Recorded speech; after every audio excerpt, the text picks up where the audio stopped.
اور انہیں آگ کے شعلے کی کسی پھٹکتی ہوئی زبانیں دکھائی دی اور اس میں سے ہر ایک پر آ ٹھہری، اور وہ سب روح قدس سے بھر گئے اور غیر زبانیں بولنے لگے جس طرح روح نے انہیں بولنے کی طاقت بخشی۔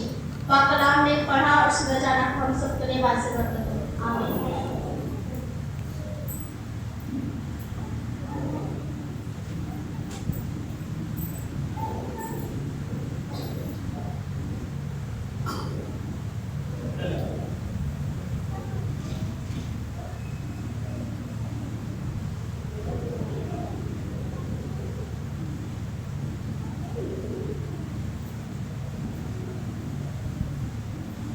خدا یسوع مسیح کے جلالی اور بابرکت نام میں آپ سب کو سلام کروں۔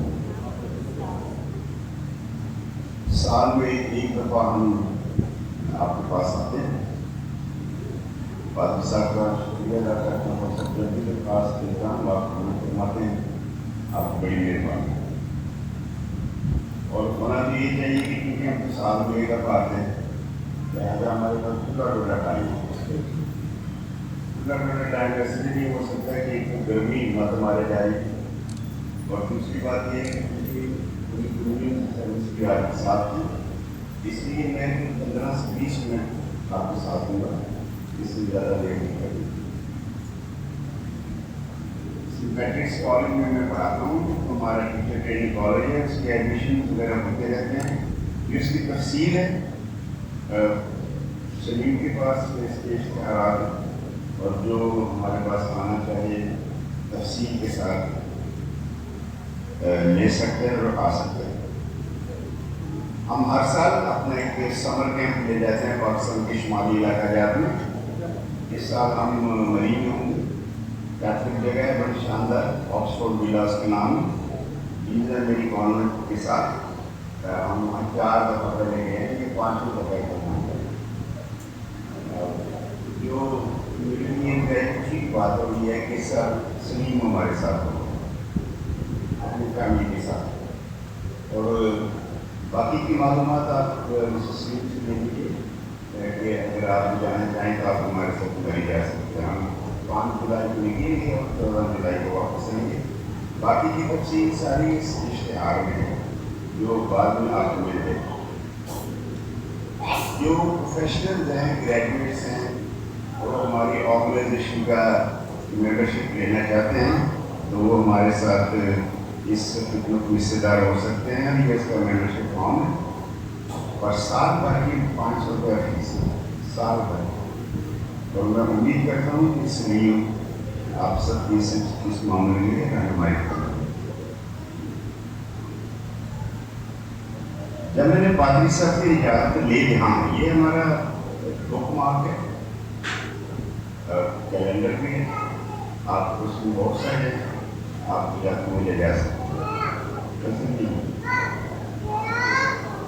تو جب پادری صاحب کو میں نے ریکویسٹ کی کہ بھائی صاحب نے مجھے اجازت بھی دے دی کہ جی آپ ہمارے پاس آ سکتے ہیں عبادت کے لیے، پھر کوئی 2-3 بجے پھر پہنچ گیا کہ بہتر ہوگا کہ اگر آپ عید پینتیکوست کے حوالے سے پیغام دیں تو زیادہ بہتر ہے۔ عید پینتیکوست یہ ہو گئے 2-3 لفظ، ایک ہو گیا عید کا لفظ، ایک ہو گیا پینتیکوست کا لفظ۔ یہ عربی زبان اور یونانی زبان دو مل گئی اور اس طرح ہی، پر جو تاریخی طور پر یہودیوں میں جو تاریخی طور پر درج ہے خروج کی کتاب میں اور پرانے عہد نامے میں، تو وہاں یہودیوں کے لیے حکم تھا کہ کافی ساری عیدیں منانے کے لیے ان کو، ان عیدوں میں سے ایک عید پینتیکوست تھی، اور پھر دستور یہ تھا کہ کبھی کبھی خواتین کو دعوت دی جاتی جو وہ شہر یروشلم جائیں اور وہاں جا کے عید منائیں، البتہ مردوں کو ان عیدوں میں جانا اور وہاں شریک ہونا بہت ہے۔ اور جس عید کی آج ہم بات کریں گے پینٹیکوسٹ کی، جس دن روح القدس کا نزول ہوا، تو اس دن بھی جگہ جگہ سے لوگ یروشلم میں اکٹھے ہوئے تھے اور بہت بڑی تعداد تھی، اور لوگ جمع تھے اور عید منانے آئے ہوئے تھے پینٹیکوسٹ۔ لیکن خدا یسوع مسیح کی طرف سے جب آپ قبر میں زندہ ہو گئے، 50واں دن تھا، پینٹیکوسٹ کے مطلب 50واں ہوتا ہے۔ یونانی زبان کی گنتی ہے، جو سائنس والے ہیں جنہوں نے بایولوجی وغیرہ پڑھی ان کو تو بہت ساری یونانی پڑھی، کیونکہ یونانی کا پورا علم سائنس کا علم ہے کہ سارے مونو میں نے پہلا نمبر 1، بائی میں نے 2، ٹرائی میں نے 3، ڈائی میں نے 4، اور اسی سے پھر پینٹا میں نے 5۔ یہ جس طرح میں 1 2 3 4 5 کہتے ہیں، 2 3 4 5 کہتے ہیں، ایسے یونانی زبان میں پینٹا کا مطلب 5۔ اور جب ہم اس کو اور تھوڑا سا کلیفائی کریں اور پینٹی کے لفظ میں آ جائے، پینٹی تو ضرور چلا جائے گا 50۔ اور یہودیوں کو حکم تھا کہ 50ویں دن عید منانی، اسی لیے اس کا نام رکھا گیا عید پینٹیکوسٹ، 50 دن کے بعد۔ اور اس کے عید کے اور بھی کئی نام ہیں جو ہم پرانے نامے میں پڑھتے ہیں۔ اس کو ہفتوں کی عید بھی کہتے ہیں، 7 ہفتوں کی عید، 7 ہفتوں کی عید منانے میں، اس کو ہفتوں کی عید بھی کہا جاتا ہے۔ اور یہ میں اس وقت سے پڑھے جا رہا ہوں، میں اسی کے ساتھ نہیں کہ میں نے صرف 15 منٹ کر دیا۔ اس کو فصل کاٹنے کی عید بھی کہتے ہیں۔ جب ہم پاکستانی ہندوستانی یہ سمجھتے ہیں کہ یہاں بڑے شاندار ملک میں رہتے ہیں، یہاں کھیتی باڑی ہم کرتے ہیں، ایگریکلچرل کنٹری ہے اور یہاں فصلیں بہت ہوتی ہیں، پر کسی کو اندازہ نہیں ہے کہ یروشلم کی سرزمین بھی بڑی شاندار کھیتی باڑی والی ہوئی ہے۔ لوگ کرتے ہیں بیلوں کو جوتنا، ہل چلانا، کتنا بائبل مقدس میں لکھا ہے ہل چلانے کا۔ اور جب وہ فصل کاٹا کرتے تھے اور 50واں دن ہو جاتا تھا تو پھر وہ سارے لوگ یروشلم میں پھر سارے مرد اکٹھے تھے اور سیلیبریشن کرتے، عید مناتے، عید کے معنی خوش ہوتے۔ ابھی ہمارے مسلمان بھائیوں کی عید آنے والی ہے اور ہم سب کو پتہ ہی ہے کہ ہم کتنے آوازدار ہوں گے، پتہ نہیں خوشی منائیں گے کہ آواز نہیں کریں۔ حالانکہ عید کے معنی ہے خوش ہونا۔ اور یہودی لوگ یروشلم شہر کی گلیوں میں، بازاروں میں رش لگا ہوتا، خوش ہوتے، گیت گاتے اور حمد و ثنا کرتے اور غم کی تعریف کرتے، شکر گزاری کرتے۔ ہم نے فصل کاٹ لی ہے، اب ہم تھوڑے فرصت میں ہیں اور پھر غم کی شکر گزاری کرتے ہیں، اس لیے اس کو فصل کاٹنے کی عید بھی کہتے ہیں۔ اس کو نئی نظر کی جو قربانیاں چڑھائی جاتی تھی، کیونکہ جب ساری فصل گایا جاتی تو خداوند کے نذرانے پیش کیے جاتے، تو پھر اس کا نام نظر کی قربانی عید میں ہے۔ ہمارے کیتھولک بھائی میں اسی عید کو عید خمیس کہتے ہیں، خمیس حقیقی عربی زبان میں آ گئے۔ کالج میں پڑھاتا ہوں تو ہماری ایسی عادت ہے، ہم تو ایسی کلام کرتے ہیں جو معلوماتی تعلیم ہو سکتی۔ آپ عربی زبان میں ہے اول، ثانی، ثالث، پھر 4 پھر 5 کہتے ہیں خامسہ۔ عربی زبان میں خامسہ 5 ہوتے ہیں، اور اسی سے لفظ ہمارے کیتھولک بھائی نے نکالا خمیس۔ کیتھولک بھائی نے کہا یہ پہلے سے لفظ تھا عربی زبان میں خمیس، خامسہ میں نے 5، خمیس میں نے 50۔ تو پھر